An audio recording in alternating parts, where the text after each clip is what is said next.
Hello à tous, je suis trop contente de vous retrouver dans cette vidéo puisque je vais vous présenter ma palle du mois de mars. Et vu que c'est un long mois, j'ai quand même assez... Voilà, je me suis mis quand même un peu un challenge puisque j'ai choisi, je crois, au moins une dizaine de livres. En sachant qu'au mois de février, j'en ai lu 6. En sachant également que ce mois-ci, il y aura 2 lectures communes. Donc la lecture commune pour le tome 3 du Prince Cruel et la lecture commune pour le tome 1 de Passeuse d'âme que Lynn Amelia Lewis a écrit. Donc je sais pas si vous avez suivi les actualités, mais elle a réédité les livres dans une nouvelle édition. Donc voilà, elle a réédité les livres, donc ils sont juste magnifiques. Donc moi je l'ai en version hardback. Et voilà, le travail éditorial à l'intérieur est juste trop beau puisque à chaque en-tête de chapitre vous avez voilà une page noire comme ça avec un petit dessin, c'est vraiment trop beau. Donc voilà, j'ai décidé de faire une lecture commune pour me relire la saga avec la nouvelle édition parce que je sais qu'elle a fait des petits changements, donc voilà, je voulais voir un peu voilà, ce qu'elle avait ajouté, ce qu'elle avait enlevé. Donc je crois que la lecture commune commence le 13 mars, donc voilà, n'hésitez pas à nous rejoindre. De toute façon je vous mettrai le lien du Discord en barre d'infos ainsi que mon compte Instagram. Donc voilà, ça va se passer là-bas et puis voilà, trop contente. Donc voilà pour le premier livre qui sera dans ma palle du mois de mars.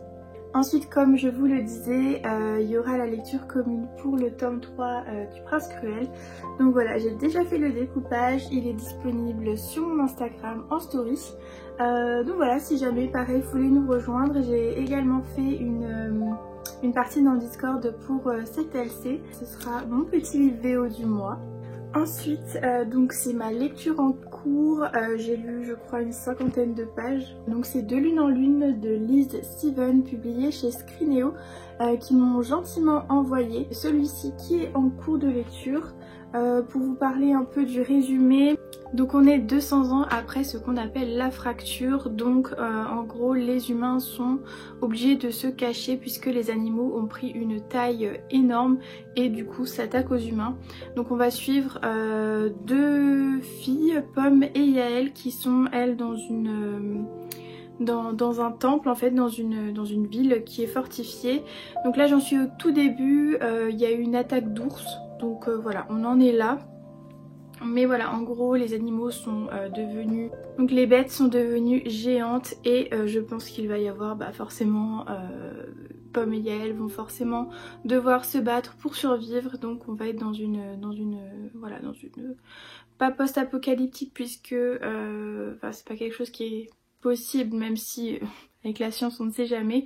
Mais voilà, on va être dans un univers un peu apocalyptique avec des bêtes géantes. Ensuite, un livre que j'ai acheté tout récemment, il s'agit du Royaume des damnés de Kerry Maniscalco, qui est publié chez De Saxus et que j'ai pris en version hardback. C'est une saga que j'avais beaucoup envie de lire en anglais. D'ailleurs, j'ai les deux premiers tomes en anglais, mais voilà,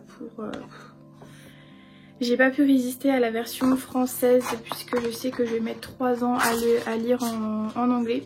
Donc j'ai préféré prendre cette version en français. Je vais essayer de le lire absolument ce mois-ci, voire même la semaine prochaine, je ne sais pas, mais en tout cas j'ai trop envie de le lire. Donc on va suivre Emilia et Vittoria qui sont des jumelles et qui sont des sorcières qui vivent secrètement parmi les humains. Et un soir, l'une des deux va être retrouvée morte par sa sœur. De toute façon, tout est dans le résumé, mais j'ai pas trop envie de vous spoiler. Mais voilà, elle va décider évidemment de se venger et de retrouver qui a tué sa sœur. Voilà, on va la retrouver là-dedans. Donc l'univers, comme je pense, c'est autour des péchés capitaux. Donc par exemple on a colère, luxure, gourmandise, voilà, on a pas mal de choses. Donc pareil, c'est le royaume des damnés, donc voilà, ça va tourner beaucoup autour de ça. Mais en tout cas j'ai super envie de le lire, il est pas très long, voilà, il fait même pas 400 pages, j'ai trop hâte de le lire. Ensuite, un achat très imprévu mais chaudement recommandé voilà, par une amie. Donc j'ai décidé de me lancer dans Witch and God, donc de Liv Stone, qui est publié chez les éditions BMR. Voilà, donc j'ai pas trop lu le résumé, je sais juste qu'on va parler un peu voilà, de dieux grecs, de mythologie, et qu'une fille va se retrouver au milieu de tout ça évidemment. Voilà, la romance, on est chez les éditions BMR. Là vous savez que c'est pas trop ma ligne directrice de mes lectures. Mais voilà, j'aime beaucoup les romances fantasy, pas trop trash évidemment. Donc voilà, j'avais envie de le découvrir, voilà, j'avais envie de découvrir cette saga. Donc à voir ce que ça donne, mais en tout cas ça va faire partie du challenge que je me suis lancé. Je vais me faire une semaine 5 livres, celui-ci en fera partie. Ensuite, toujours dans l'idée de ma semaine à 5 livres, j'ai décidé de mettre Les Clans du Ciel, donc de Jessica Khoury, publié chez Bayard Jeunesse, qui m'ont gentiment envoyé. Je vais le lire assez rapidement, c'est en jeunesse. Au niveau du résumé, on a Ellie qui rêve de rejoindre la garde royale des Eldor, et les Eldor protège la population des attaques de gargouilles, et du coup elle va quand même participer à la course de sélection des gardes. On va la suivre dans cette mission qu'elle s'est donnée, donc voilà, pourquoi pas, pourquoi pas. Le résumé me tentait bien, la couve aussi elle est super belle, elle est tout en dorure, je sais pas si vous voyez. C'est un tome 1, alors je sais pas par contre, je crois qu'il est déjà sorti, ou en tout cas... oui, février 2023, donc voilà, on l'a reçu à sa sortie. Et c'est écrit que la parution du deuxième tome sera en janvier 2024. Il y aura quand même assez longtemps à attendre. Un autre service presse envoyé cette fois-ci de la part de Scrineo, que je remercie encore énormément pour cet envoi. Donc pour le mal de mer de Rawiya Haroum, pardon si j'ai écorché le nom. Voilà, on va être dans une thématique un peu à la voilà, à la Didi Blanchard et Gypsy Rose, l'emprise d'une mère sur un enfant. La thématique m'intéressait quand même plutôt bien, j'ai pas trop envie de relire le résumé parce que il est assez court, et voilà, je pense qu'il va se lire super vite. La première phrase c'est: quand aimer à la folie devient réalité.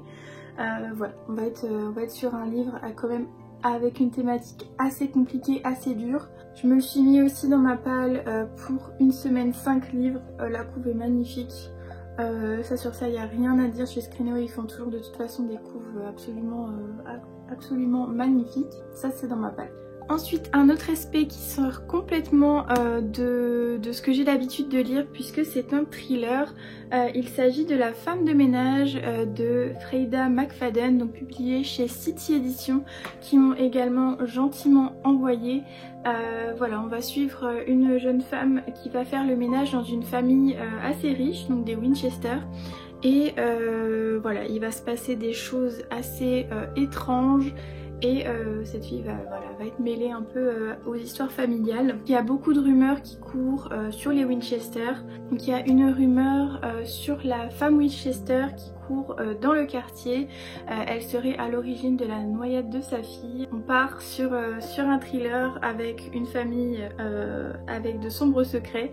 Donc voilà, ça me tentait trop. Donc comme vous pouvez le voir, ce mois-ci je lis beaucoup de SP, tout simplement parce que j'aimerais voilà, faire table rase de mes SP. J'en ai quand même encore pas mal à lire, mais voilà, en tout cas c'est que des SP qui me tentent. J'ai trop hâte de le lire, et puis je pense qu'il fera partie également de ma semaine à 5 livres, même si je pense qu'il va durer plus qu'une journée, puisque je pense pas que je vais lire tout ça, quoique il fait 360 pages, donc à voir si le thriller est immersif et qu'il m'emmène et qu'il m'embarque et que j'arrive plus à le lâcher, mais voilà.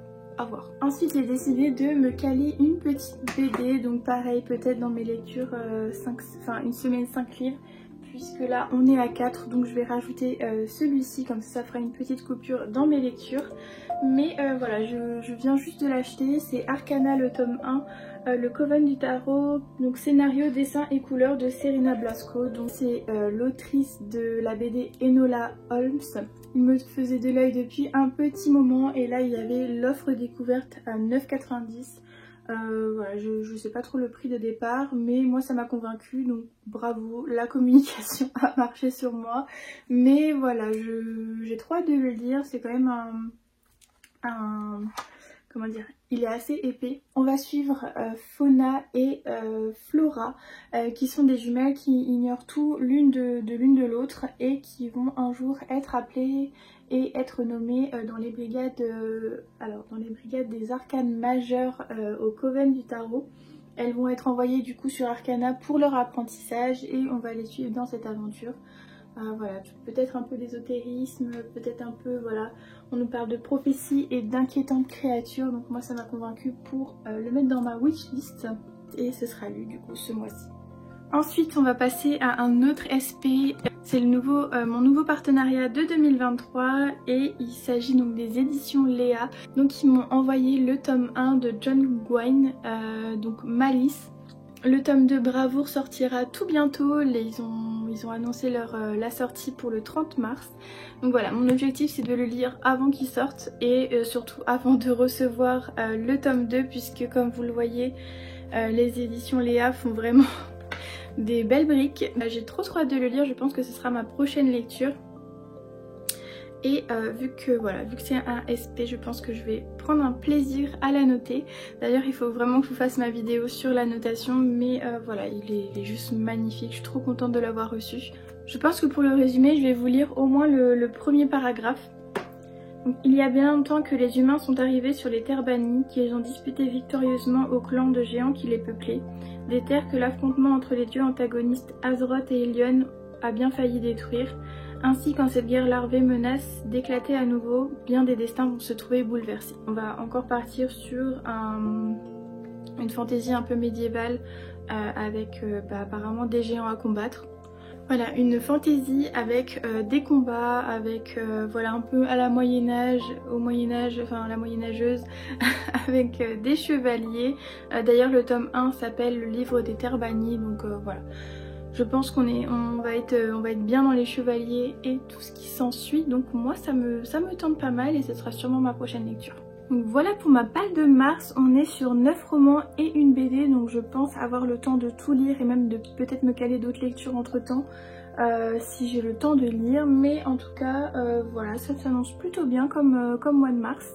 Et voilà, je suis trop contente de vous retrouver, ça fait un petit moment que j'avais pas filmé, donc là je suis vraiment trop contente. Là je vais vous filmer aussi un vlog lecture. Donc voilà, je sais pas encore si ce sera le vlog 5 livres une semaine, mais je pense que ce sera au moins un vlog avec ma lecture en cours et peut-être le début de Malice. J'espère que vous avez aimé cette vidéo, n'hésitez pas à mettre un petit like si elle vous a plu, ça m'encourage et voilà, ça me motive encore plus. N'hésitez pas à vous abonner si c'est la première fois que vous tombez sur ma chaîne. Et sinon on se retrouve très bientôt et en attendant je vous souhaite de passer de belles lectures.